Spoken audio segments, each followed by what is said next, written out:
Hello, ladies and gentlemen, and all the great people on the other side of the screen. My name is Osnir, and today we'll continue discussing some odd science and cars stuff. So welcome to my reading room. This is my old-timer Mazda from 1997, and both of us will present to you today one of my articles. The article's about automotive journalism and things which you should keep in mind when writing something to the public. So the article was published some time ago in my book Introduction to Academic Driving. Check out the link below. I mean, what I'll do today, I'll read it aloud to you to get some extra experience. So, automotive journalism. 6 nerdy tips. 6 nerdy tips. If you think that being an automotive journalist is easy, then you're wrong. Or are you? Mates, let me share 3 pieces of news with you.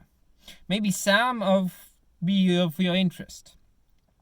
This is what Tony Seach wrote about flying car for the GT Nation tribe site. According to its creators, the Liberty is the world's first commercial flying car which is fully compliant with existing regulations. The Liberty will be able to switch from car to plane helicopter in approximately 5 to 10 minutes, and piloting one in the skies requires a recreational pilot's license or a private pilot's license. In a car form, the Liberty will have a range of 817 miles, and while airborne, it will have a range of 310 miles. So 90, 200, and 200 meters of unobstructed takeoff space is required, so any dreams you had of taking off in the middle of traffic are dashed. End quote. This is what Jared Unger wrote about the luxurious SUV for the Drive Tribe B tribe. Pagani, quote, Pagani decided to shock the world by announcing it is developing an SUV to be called the Spocciosa. The supercar company has decided to expand its production line and start making cars that the rich soccer mom needs on a daily basis. Many executives at Pagani are pleased with this expansion and are looking forward for the new profits from the SUVs. They are excited to join the line of other supercar companies that have produced SUVs, pandering to this overly saturated market. According to Horacio Pagani, the car is specifically designed to be something that Victoria Beckham or Angelina Jolie might want to buy. End quote. And this is what Marcus Milligan wrote about the fancy submarine for the Super Hyper Mega tribe. Start quote. Aston Martin has completed the design phase of Project Neptune, a small 3-person submarine costing $3.3 million. The submarine will be able to dive to 500 meters and travel at 5 knots, or 5.7 miles per hour. The battery is set to last 12 hours. Aston Martin will be welcoming prospective buyers to explore such possibilities at Libra Superyacht Show in Barcelona, Spain. Those wishing to secure one of the remaining build slots for Project Neptune should contact their preferred Aston Martin dealer. End quote. Now, mates, one of these pieces is fake. Guess which? Go. I mean, re-listen, reread. I'm waiting. The answer is the second one. Pagani never promised to step into Lamborghini's shoes and make a competitor to the Urus. This piece is nothing but a satire, which Jared Unger is very good at. The first and the third pieces, regardless of their sounding slightly unbelievable, are true. The Liberty flying cars indeed exist, and Aston Martin, in cooperation with Triton submarines, started working on the underwater coupe. Now, what if I hadn't warned you that the second piece is fake? I bet you would really expect the Pagani to arrive with some sort of the SUV on the market, because you heard it in the news. A little fake would shape your world perception for a tiny bit, but still. And now, imagine that you read these little fakes in hundreds per day from different media and on different topics, and that your world perception is totally distorted. Feeling concerned? It seems that we have reached a good moment to speak of professional journalism. Let me start with nociology. We live contained in informational capsules. Our awareness of the world is limited. We all constantly keep in mind important information and forget the unimportant, because it is physically impossible to know everything, to learn everything. In this light, journalists are the people who deliver important information, important for the big groups of people, straight into your individual capsules.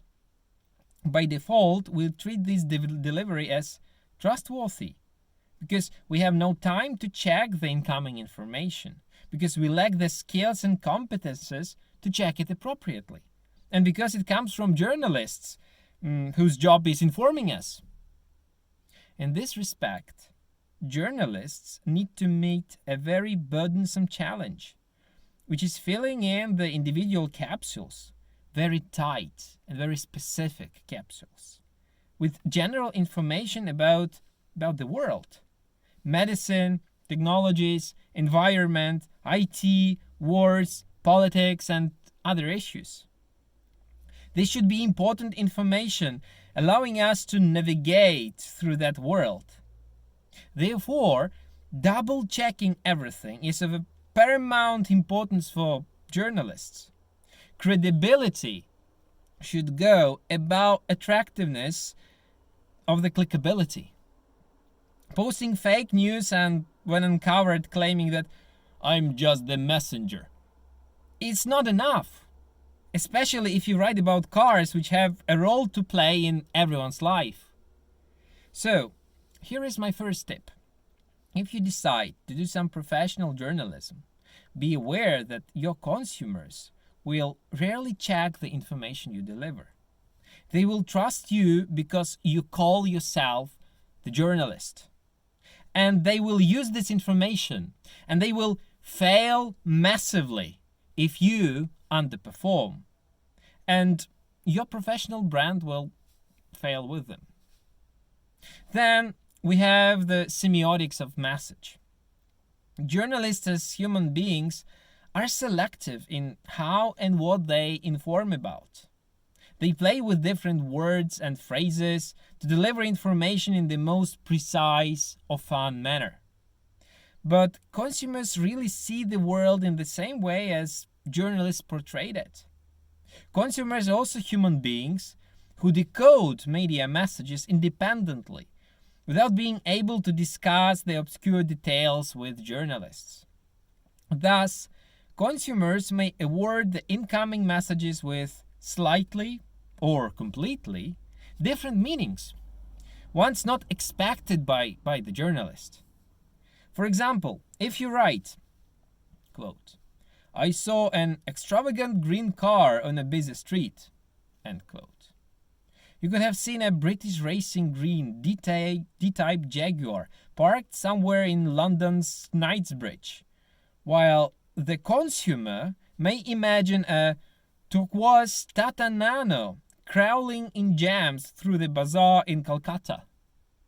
Now imagine thousands of such messages coming to millions of consumers every day. And now imagine the difference between your world and theirs. We all are living in the simulacrum, according to Jean Baudrillard. So my second tip here is, no matter what and how you write, consumers will form their own interpretation, which you may have no idea about because they have their own life expectations and experience. Therefore, be careful with your words, as words may lie. Be especially careful with judgment, irony, and jokes. Then there is social responsibility. If you look at the BBC's editorial guidelines, you'll find a book hundreds of pages long. And this book was not created just because someone got bored. It reflects all known do's and don'ts of journalism, as tested by many professionals. Journalists are the makers of society.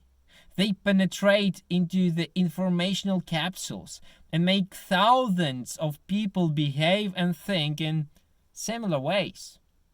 They set up social milestones. Thus, it is not enough to be a literary person and become a journalist. It is also not enough to know something interesting and deliver it to consumers. Interesting things are often useless. As journalists, you should transmit messages which make a difference. You should also feel responsible for the social response your messages will trigger. There should be neither under-informing nor over-informing, especially if you write about cars. Volkswagen's Dieselgate would probably not have happened without journalists. In turn, many other things did not happen because the journalists overlooked them. So my third tip is, don't deliver everything catchy you ever encounter to your consumers. Think whether the consumers will be interested in what you have to say, whether they will benefit from this information, and whether you are competent enough to deliver all the bits which matter. Because if you are not the mastermind, you are the navigator. Then you have the communication channels. Newspapers, radio, television. These are the relics of yesterday.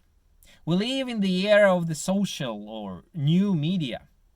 This media has no informational gatekeeper. Everyone can share any kind of information and reach their own consumers through blogs or vlogs. Everyone has capsule breaking ability. At the same time, few validate the information because the speed of delivery is often more important than its quality. Few set any hierarchy of importance on information, which can cause really valuable things to disappear in the noise. And the noise is self-reproducible videos, all you ever need, articles, pictures of spotted vehicles, pictures of celebrities, roasted rides, quizzes and super quizzes. Expand the list where necessary. Our new media society was defined by Marshall McLuhan as the global village. People are no longer physically related to one another, and they don't care. They do not feel guilty for posting lies online because there is no physical relationship.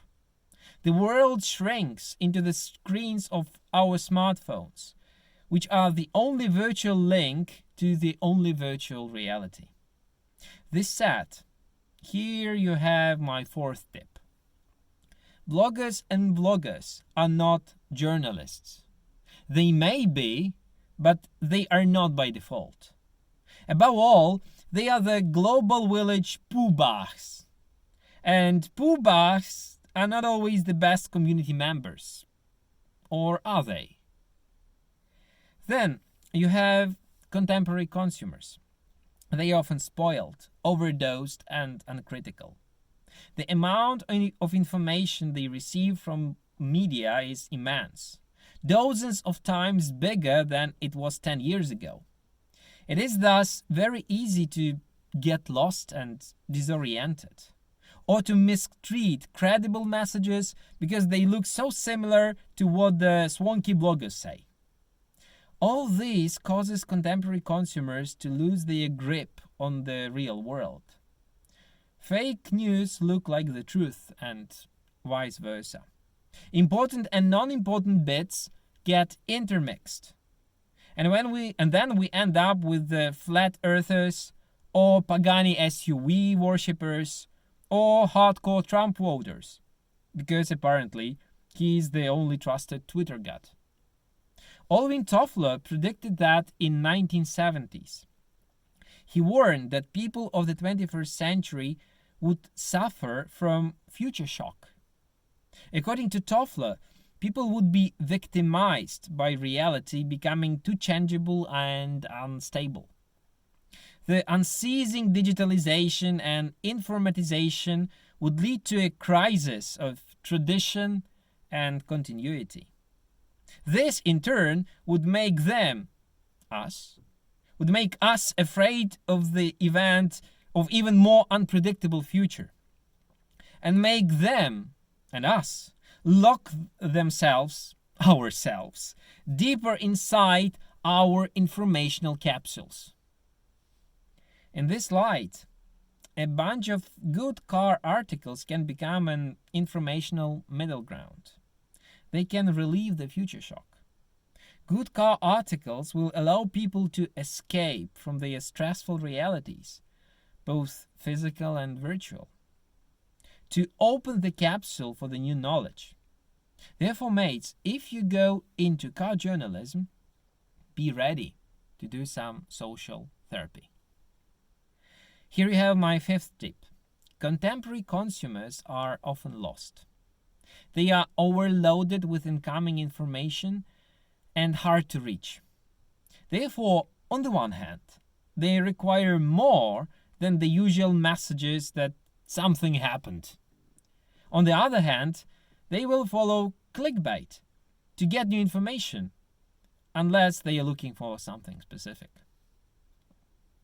Then there are different types of journalism: informational, analytical, and essayist. It is comparatively easy to become good at the first because the first type is quite technological. You need to learn standard message composition, the magic of numbers in headlines, standard syntax, rules of approximation, news mirroring, content framing, commentary talking, interviewing, and blah blah blah other tricks. This is basic one event centered journalism. Knowing its logic, you can produce 7 messages per hour, tested by myself. But you will not build up your brand with that.